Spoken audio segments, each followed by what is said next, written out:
Hi guys and girls, and thanks for joining us again today for episode 3 of the His and Hers podcast. Today, just me and Charlotte again. We're going to review Joshua's episode and look at some of the up and coming episodes as well. But Charlotte, first of all, how are you? Good, thank you. How are you doing? Yep, all good, all good. So, been now in Dubai for 10, 12 days now, haven't we? Yeah, settling in, finding that routine. Feels like we've been here ages, to be honest, because we obviously were here earlier in December for a couple of weeks. It kind of like that bit where we weren't home kind of is like forgotten. Yeah, well, we came here 3 times last year, so obviously we obviously like it and enjoy being out here. But we'll crack on with that a little bit later. But just want to review Josh's episode, which I thought was really good, really good. I think Josh is a fantastic guest to have on any podcast. Great to hear his journey. Obviously, I was seeing his journey back in the days of like the UKBFF and his journey from junior to to pro and so on and so forth. But how did you find the episode? Yeah, it was good because I know who he is, followed him like from turning pro and things. He didn't follow you though, did he? He didn't follow me, no, he didn't. Awkward.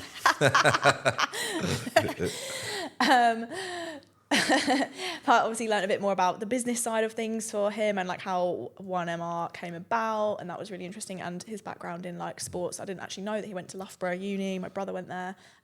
Just learning a bit more about it. It was cool.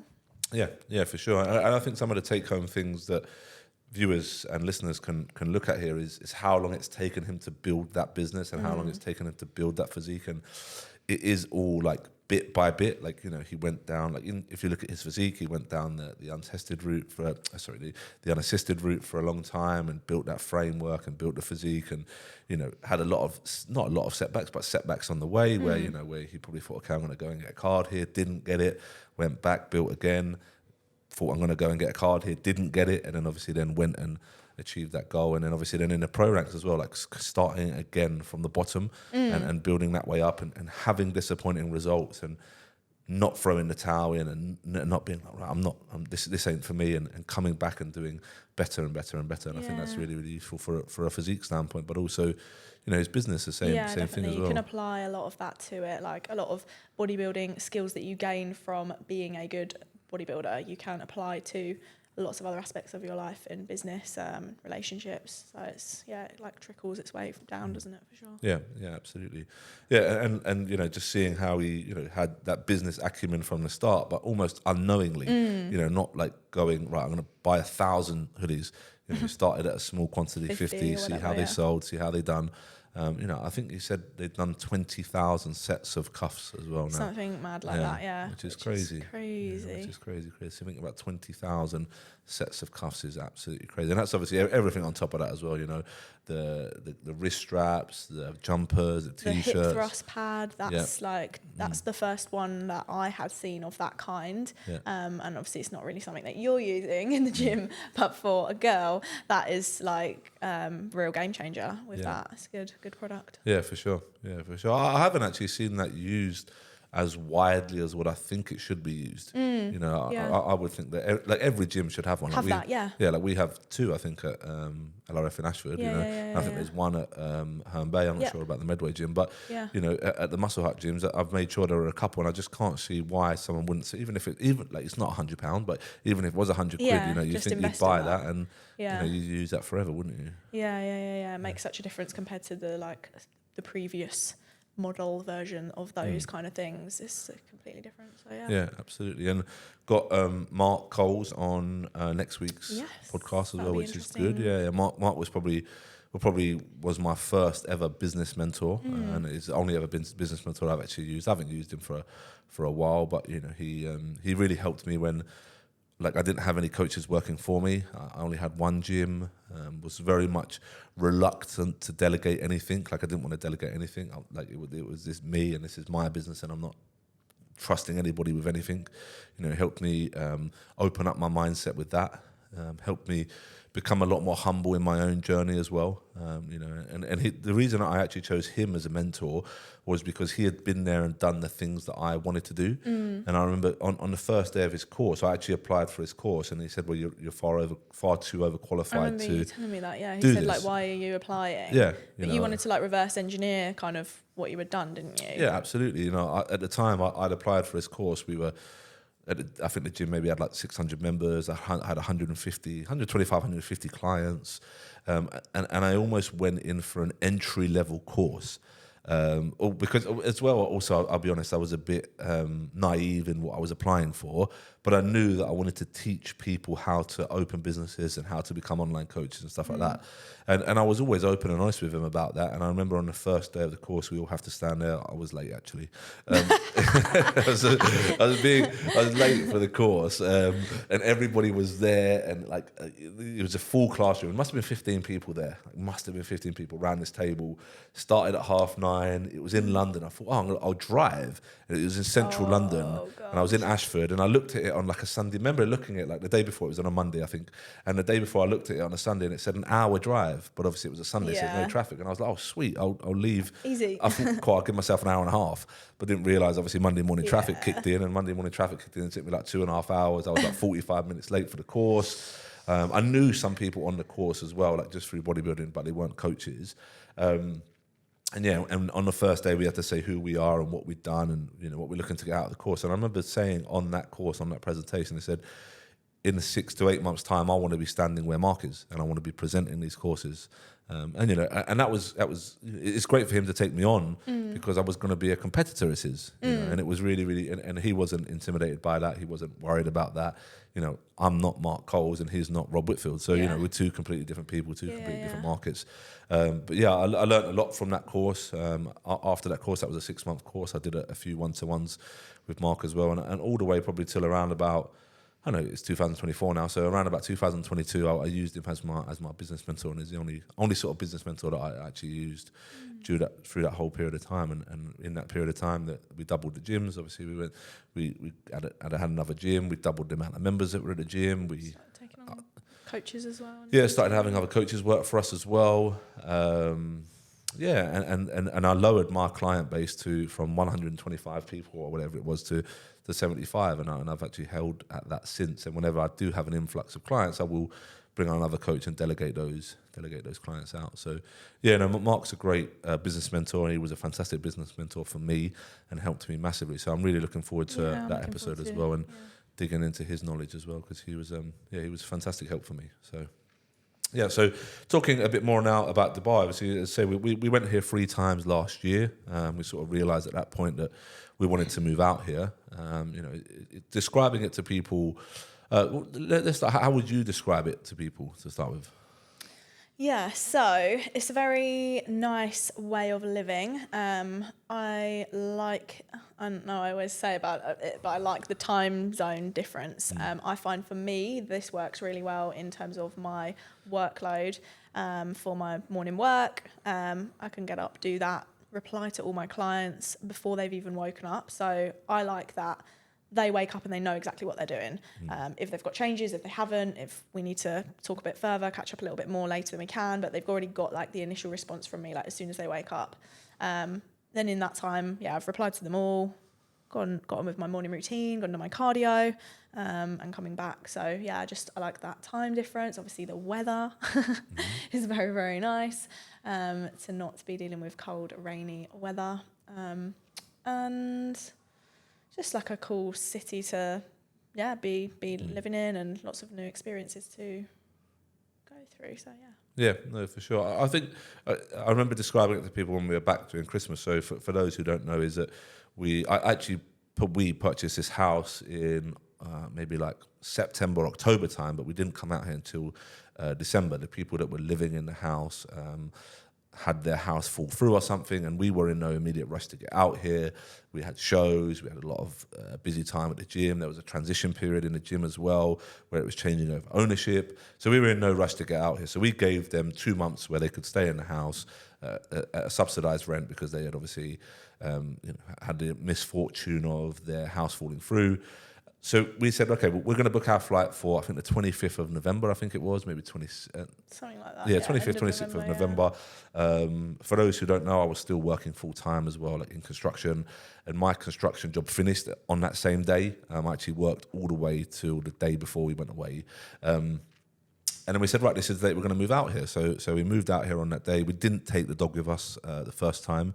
We spent, I think it was 2.5 weeks out here, got our routine settled, got everything, got the car sorted, because there are things that work quite differently out here, and Charlotte doesn't deal with this too much, because this is the stuff that I deal with, like sorting out the car, sorting out the IDs, sorting out, like, we have, like out here, there's an Emirates ID, which is almost like the passport for everything, pretty much. Like, you can't get a car without an Emirates ID. I did, because I'm lucky I know somebody. But, you know, there's a lot of things you can't do. You can't set up bills. You can't set up your air conditioning. You can't get a phone. Like, there's loads of stuff you can't do without this Emirates ID. And as I said, it's almost like your passport into everything. Just opens up everything, doesn't it, really, Yeah, for you to absolutely. be able to do. You can't open bank accounts. Like, there's loads of things you can't do without this Emirates ID. So we came out here a couple of weeks prior to Christmas to get everything sorted. We got 99.9% of things sorted when we got here before. So then when we came back here over in January, the dog came over with us, which instantly makes it feel more homely. Yeah. You know, to have the dog there as well, who's obviously part of the family. You know, when we were over here during the early part of December, it was a bit like, oh, you know, we miss Bear. Like, where is the dog? Like, can't go out and walk him, and is he okay? You know, checking up on him, and the young lady who was looking after him, like, I would message her and be like, how's Bear doing? Like, you know, just like you would like your child. But, you know, just message and make sure that he was okay. Obviously, he was absolutely fine, but, you know, he weren't even missing us at all. Yeah, he didn't even know what happened. He thought he got a new mummy and daddy. But yeah, so we came out here before, got all that set up, and so when we did come out here in January, you know, we hit the ground running. But yeah, like even things like getting a car, like I couldn't purchase a car without an Emirates ID, and out here again as well, you can't like lease hire the car. Like, you either got to hire it, and then you just keep renting it, and you never own it, or you've got to buy it outright. So we ended up buying without the ID, and ended up having to buy it outright. So we had to tap into a lot of our savings for that as well. But when I going back to the question, when I describe it to people, I say it's a very, very relaxed way of living. You know, it's like you don't see, you can see it if you want to, but you don't see all the stress that goes on back home, like with poor weather. You know, poor weather like generally creates poor attitudes with people in general. You know, it's not poor as in the fact that they're having a go at you, but it's quite miserable. You know, you wake up and it's raining. You go to sleep and it's raining. It's very difficult to plan things when it's raining. You know, okay, we're going to go out on Sunday. Well, what can we do? Well, everything has to be inside. Yeah. You know, what we can go to the cinema, we can go to bowling. You know, we can go over someone's house, but again, you can't go out in the garden or anything like that. Like, it's quite difficult to do that. So it's quite a nice way of relaxed living out here. Not having to worry about that, yeah. Yeah, the culture out here is very different. People are very polite. People are very welcoming. Like, you know, we come here to the podcast studio and they can't do enough for you. You know, do you want a glass of water? Do you want a coffee? Is there anything we can do for you? How's everything going? That's just reminded me of, like, I've never experienced this before. In the shop, when you're paying at the shop and there's somebody on the end of the counter packing all your stuff that you've just bought, like things like that. Yeah. I've never seen that before. Have you seen that anywhere before? No, I haven't. No. So again, like it's all very much convenience based. Like here, like you say, Char says you go to the shop, someone packs your shopping for you if you want to. You can always say no. Like, sorry, I've got a way that I want to pack things, and you know, I can do that. But it's all just like a very, very relaxed way of living. It's all built around you sort of sitting back and allowing, and obviously paying for others to do things as well. Yeah. But I actually don't think it's any more expensive than London. You know, maybe you might feel differently because obviously you weren't brought up in London, but I'm used to paying £2 for a bottle of water. I'm used to paying, like, not that I've bought a sandwich out here, but like, I see the price of them, and I'm used to paying £7-8 for a sandwich. Yeah. Like that. Like, I bought the meal in the gym yesterday, and that was £7. Like, and it was for chicken and sweet potato. Like, I'm used to paying that. Like, those are not over expensive prices for me. I don't know whether you found it expensive or not. No, to be honest, because I think it's quite similar for me anyway in terms of like the shopping. Obviously, I'm generally just buying food in the supermarket, and I don't think that's generally any more expensive than what it is in the UK, really. What Charlotte's saying there is that she uses my card, so she doesn't have to pay for the shopping. That's definitely not true. Yeah, I don't realise the difference because it's all on your card, so I don't really care. Yeah. No, that's not true. Can we just confirm? No, we can't confirm. Cannot confirm or deny. But no, so yeah, I don't think it's any more expensive. Obviously, people come out here and they say, "Oh, it's so expensive." Like, I think you can get caught up in that what I call Lifestyle, Dubai yeah, life. yeah, Like, yeah. like I went out to eat the other day, and here's a prime example actually why people think things are really, really expensive out here. I went out to eat the other day with a friend. I picked up the bill because the guys helped me out quite a lot. That bill was £350. It was two of us, but we did have a couple of drinks. We did have some really nice sushi. I love sushi, by the way, so I always go out for sushi. But we had some really nice Pay sushi. whatever, because it was good sushi. It was good. Actually, it was good.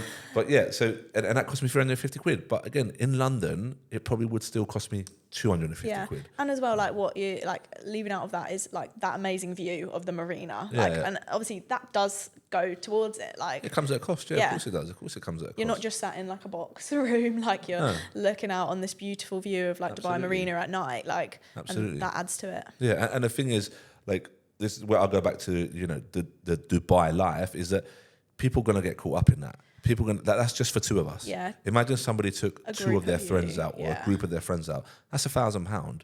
You know, and again, it's very, very easy to get caught up in that. You know, you see the cars that are driving around. Like we go back to the car that we bought. We bought a Ford. You know, we didn't buy a Maserati, we didn't buy a Ferrari, we didn't buy a Lamborghini, a Range Rover. We didn't buy that. We bought a Ford. We're conservative in what we did.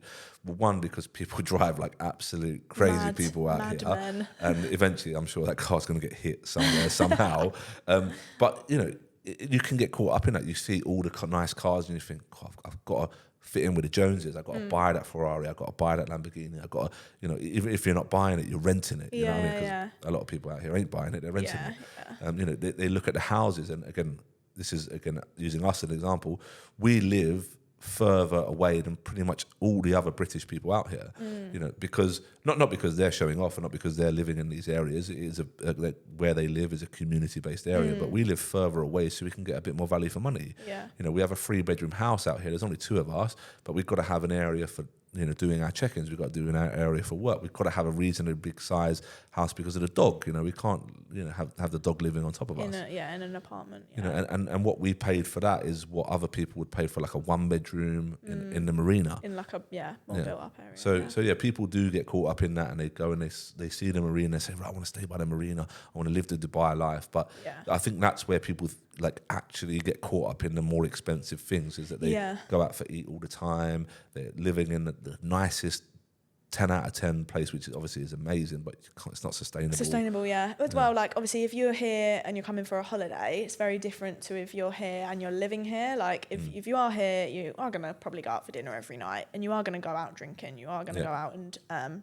like splash the cash. So yeah, it might feel like more expensive, but like if you're living here, we're not going out for dinner every night. Like it's not the same, is it? Yeah, and I remember saying that to you when we first come out here, was that we have to remember, and I wasn't saying to you it's a bad thing, I remember saying to you is we're here to live. Like, we're not here to go out and, yes, okay, of course, like Char will go out and sunbathe. I'm not a sunbather, but of course she will go out and sunbathe and do all of those things. But first comes work. We have to get the work done first before we can go and enjoy those things. And for me, it might be because I'm not working in the construction game anymore, because the construction game over here, again, is like carnage. You know, I am getting a bit more time to do the things that I want. And again, I'm not a sunbather, but I will go and play my PlayStation. You know, that's what gives me a bit of downtime, and you will go and you'll do your sunbathing. But and read a book and sunbathe. Yeah, read a book or do whatever you see in your downtime. And like, you can play FIFA in England, but I can't sunbathe in England. Yeah, no, for sure. So it's nice to do that on a rest day. Yeah, no, absolutely. So those are the things that really, like, we found different over here in terms of an experience. Like, people do ask, like, when I do the Q&As and questions, and people are intrigued. I actually got a question today about how easy it was to get the dog out here, and I know you dealt with that, and obviously. Maybe you can just share the experience and how easy it is to get the dog out here. Yeah, to be honest, like it definitely is going to vary on the location that you're taking the dog to, because I know that if from what I gather, places like Australia, things like that, there's more regulations that go into it and more that's required. But essentially, he just needed his general vaccinations, and he needed specifically for this country a rabies vaccination within 21 days of coming. Generally, it was quite easy. Had to have all those documents, had to have his health check and everything done, but it was pretty straightforward. Wasn't hard at all. Obviously, he came on the plane with us. Not with us though. He went Wish he came in with the us. hold. Yeah, we wish that he came Would with have bought us. him an extra chair. It would have been cheaper if we bought him an extra chair. It definitely would have been cheaper to buy an extra seat. So yeah, it was pretty easy to be honest. And it definitely as well, the costing of it depends on the size of your dog as well. And our dog's a big dog, so. So yeah, I think was it like £3,500? About that, yeah. Yeah, it's about $3,500 to get the dog out here as well. The people that you pay, they're doing the harder things. They're applying for the import permit. They're doing all of that side of things. So essentially, like, that's what we're paying for. So I just had to make sure he was vaccinated and got all that. And obviously paying for the flight as well. You know, it's exactly. a 7-hour flight. Yeah, it's not 10 minutes away. Yeah. It's a 7-hour flight. Then they dropped him to our house as well, which is nice as well. So we didn't have to go and collect him or anything like that. Which I wouldn't have minded going to collect him, but when we got home, we got settled, and then obviously the dog came literally 20 minutes after us as well. So that's how quick the service is as well. Like we got home, and within 20 minutes or half an hour, the dog was there being dropped off. Super quick. Yeah, and he gets like a big crate. Like that he stays in. Yeah, it wasn't wooden crate. It wasn't overly big actually, but it wasn't small. Like he had enough room to turn around, and he had his blanket with him as well. So I'm sure that made him feel comfortable. I'm sure it's an incredibly uncomfortable experience for him. But at least he had his blanket there, and he was well looked after. I dropped him off, and they sent all like little update pictures to me on WhatsApp, like a picture of him in the Heathrow lounge, and then like little updates of him, like when they took him off of the plane, because they obviously let him out go for a wee and things, and they just sent us a little video of that, didn't they? Yeah. So yeah. It was good. Yeah, they are keeping you up to date at all times. But as I said, there's a cost implication to it as well. You know, $3,500 is, probably for us to fly out here, premium economy is £1,500 each. So it's cost more than that to get him out here than what both of us to fly over. Yeah. So there's a cost implication to that as well. The heat he finds actually fine. He's not got a problem with the heat. Obviously, we had him shaved as soon as he got here. Not fully. Yeah, not fully shaved. Yeah. So he just had about half of the length of his hair off. Yeah, so he's a cross German Shepherd Malamute. So he's got a double coat essentially, quite hasn't a he? thick furred dog. So we had him like shaved half back. Every time I go out to walk in the morning, the sprinklers are always conveniently on. Yeah, so we go out to walk between sort of 8 and 9, and all the sprinklers are on at that time. So then he runs and chases the sprinklers, almost hoses himself down. Yeah. Maybe he's doing it because he's warm. I'm not sure, but he's hosing himself down. And then we stroll home, and then he sleep through the day. Obviously, all the house and everything is air conditioned, which is another funny story. But so everywhere is air conditioned as well here. So he's more than comfortable actually, I think as well. Yeah. I asked him, he said this one. He told me. Yeah, he said this one. But there are obviously some things here. Like when people come to Dubai, they obviously say it's amazing. There are obviously some things here which are difficult. I wouldn't say that they're a negative whatsoever.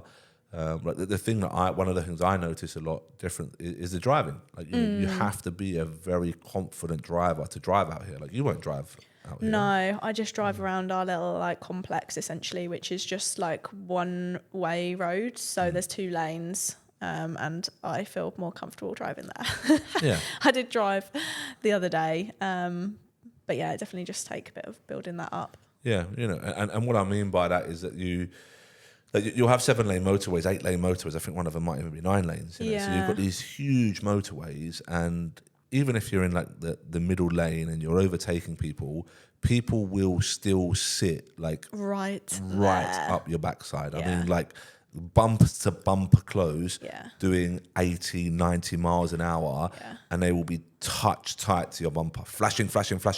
There's room on the side to overtake, but they just want to stay in the lane and keep just driving. Get you out the way. Yeah, and even today, there's a guy bombing it up the hard shoulder. Yeah, on the way here today, for no reason, unknown reason. The traffic was moving reasonably steadily, but because it wasn't moving at the rate he wanted, he went into the hard shoulder and just absolutely bombed it up the hard shoulder. The people cutting people up. We have seen a couple of quite bad accidents. But the driving out here is definitely it's a very aggressive way of driving. There's no hesitation. If you're a hesitant driver, you're just You're gonna bang in be you'll be sat at a giveaway forever. Yeah, no, you ain't never getting out. Yeah, and even when I went to meet Mark the other day at the for some food. There was, I didn't tell you this, there was a pregnant lady getting out of the car with a pram, and she was being bibbed because she was taking too long. So you've got, like, the people can clearly see. Don't care, yeah. People can clearly see this lady's pregnant. She definitely wasn't just fat, she was pregnant. And she had a getting out the car with a kid in a pram, and she was being bibbed consistently, like, for get out of the bloody way, like, we got to hurry up and get past you, like. Honestly, like people are urgent drivers. Yeah, like, it's aggressive. Like it's aggressive, man. Like, it's aggressive. Be aggressive. You know. So yeah, that's their motto. Yeah, they're really aggressive in the way of driving out here. There's definitely still a language barrier as well when you go to places naturally, absolutely naturally. Obviously, it's not an English-speaking country. You know, it's an Arabic-speaking country. So naturally, where some of the places you go, like especially with some of the workmen, that there is a definite language barrier with some people in some places again. But that's our fault, not theirs. They're not, they're not English speaking. So there's still that as well.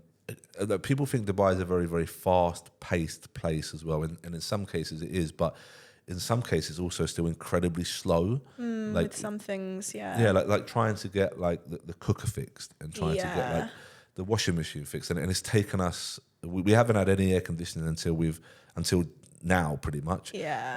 Because nobody could identify the problem that was wrong with the air conditioning. Nobody could tell me the supplier of the air conditioning. And in the end, it was actually a breaker. So on it, I won't go into it, but it was an electric board, and the electric board has a breaker, and the breaker wasn't man enough to house the air conditioning unit.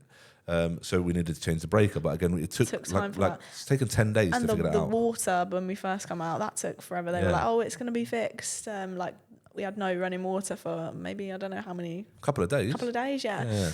We did shower. I just want to. We did confirm it was cold. But yeah, no water downstairs, really, wasn't it? So So what we did is, while we had no running water, we would go to the community area, which is like it's got its own gym in it, it's got its own like squash mall, courts, mini mall. For the community. It's got its own shopping place in it, like pet store, game store, restaurants. But they have their own, in the gym, they have their own showers, so we would just go to the gym and then just shower at the gym. Just to be clear that we were showering. We were showering, proving that. Yeah, so I think I've got pictures if anyone wants.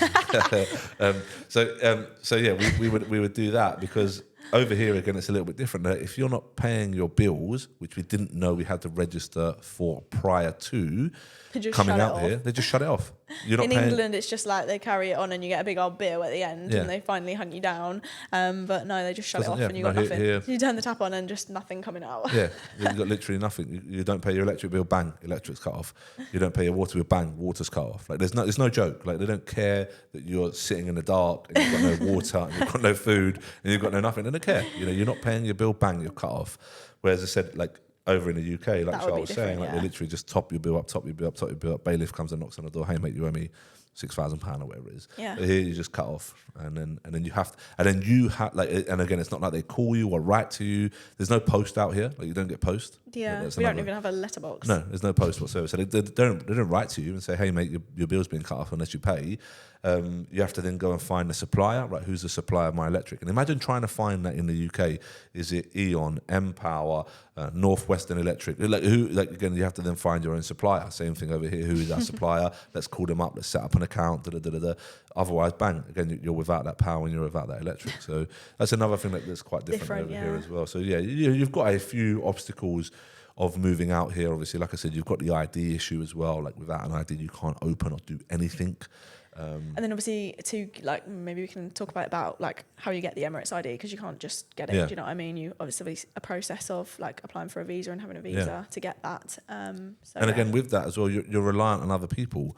And again, going back to the slower nature of things out here, like I was only speaking to Charlotte about this yesterday. Like the lady who was sorting out our visa, first of all, she was really on the ball, got everything done, everything was sorted. Today is Thursday. I messaged her on Monday, no reply. I messaged her on Wednesday, no reply. I messaged her this morning, no reply. I called also within them days, And then when I actually called her, it's like nothing's happened. Hey, how you doing? Yep, thanks for calling me. Like there's no urgency to get anything done. And this is a visa that like I need to move things forward in terms of property, in terms of like paying bills and doing all of this stuff. I haven't got a bank account yet, so like I want to open that up. Like, so we need obviously all of that side of things. Yeah, no, for sure. And obviously people will know that there is a tax benefit to being out here, but I'm actually not taking advantage of that tax benefit, and people will think that's a bit strange. But obviously, I don't know how long we're going to be out here. I don't know whether we're going to be out here for a year, 10 years, 5 years, 15 years, whatever it might be. I'm not going to shift my business over here or businesses over here and then bring them all back to the UK. So like people will think, you've moved out there to save 20% tax, and I haven't actually moved my businesses at all. I'm still paying like national insurance, still paying income tax, still paying all of those things, VAT, still paying all of that over back in the UK, because people instantly think, you go to Dubai, you're moving because of your tax benefits. Well, that's not what we're doing. We haven't actually changed any of the businesses over. All the businesses are still registered in the UK, and I'm still paying all of my taxes and everything like that. So moving for the quality of life, really, isn't it? Yeah, no, absolutely. We're moving because we enjoy things. Obviously, we still got plenty of trips planned back to the UK.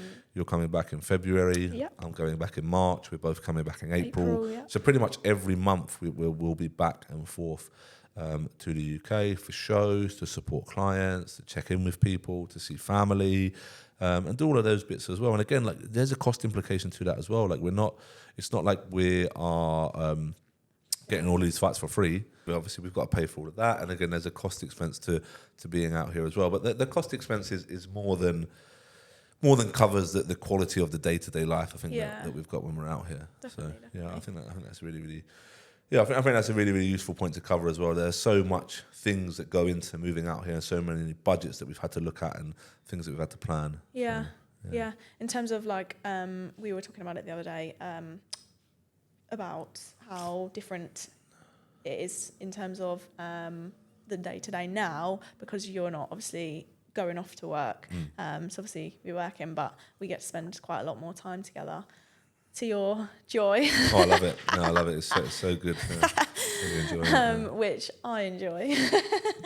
I'm not sure if Rob could say the same, but it's obviously changed the dynamic of our day, because it used to be a case of you would be up and commuting into London and then back in the evening. So yeah, obviously I'm busy and I'm doing things, but it's nice to have more time to spend together. Yeah, no, for sure. Even if we're not doing anything and we're just around each other, I'm a great person to be around, so what can I say? Wish I never brought that point up. Yeah, no, you love it. Absolutely love it. But yeah, no, that's really about it for this one. So we've obviously just covered the previous episode, and we covered a couple of good guests that we've got coming on as well. So yeah, there's more and more to come. But in this episode, as I said, recently have been asked a lot of questions about being out in Dubai and what it is like to be out in Dubai and the truth about it all. Because again, it does all look like sunshine and rainbows and stuff like that when people are out here. But there is a fantastic aspect to being out here, and it is, as I say, very relaxed and very nice, and the weather's great, and there's an environment out here which is conducive to being a bodybuilder. Definitely, not that I'm a bodybuilder, but there's definitely but I am. Yeah, massive, absolutely massive. But there's definitely a lifestyle out here which is conducive to being a bodybuilder. Definitely. And being an athlete or being a coach, or even any type of business, really. To be honest, like I was thinking the other day, like.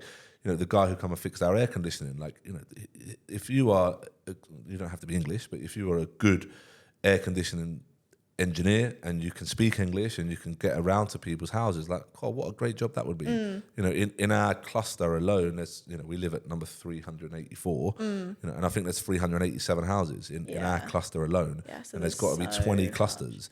That's 6,000 houses, all with air conditioning. Yeah, and there's going to be problems. There's going to be problems all the time. There's going to because it's on 24/7. So if you were a good air conditioning engineer and you come out here and you grafted and you worked it, you'd absolutely smash it. Joinery. Joinery. I need someone to build some bedside tables for us and stuff like that. Again, as well, 6,000 houses just in the Damac 2's area alone, minimum. Probably even more than that. And you've got these clusters all the way around. Like if you are somebody who is a businessman, or want to come out here and experience it, I would do some of the things that we've done. We came out here 3 times last year. We made sure it was definitely the place that we wanted to be. Wanted to make sure the environment was nice, make sure there was sustainable living out here as well. And there absolutely is. So I definitely think there's opportunity, not just for coaches or bodybuilders, but also business people, people out here as well. Yeah. So no, that's all good. So that'll be a wrap for this one. A little bit shorter, this one, but short as I said, and sweet. short and sweet indeed. So next time, as I said, we will have Mark on the podcast, who will be great. So any questions or queries we have for him, please fire them over. We'll do a question box as well on the Instagrams as well for that. But for now, signing off, Char. Yeah, we're all good. Have a good day. Awesome. Take care. Thanks ever so much.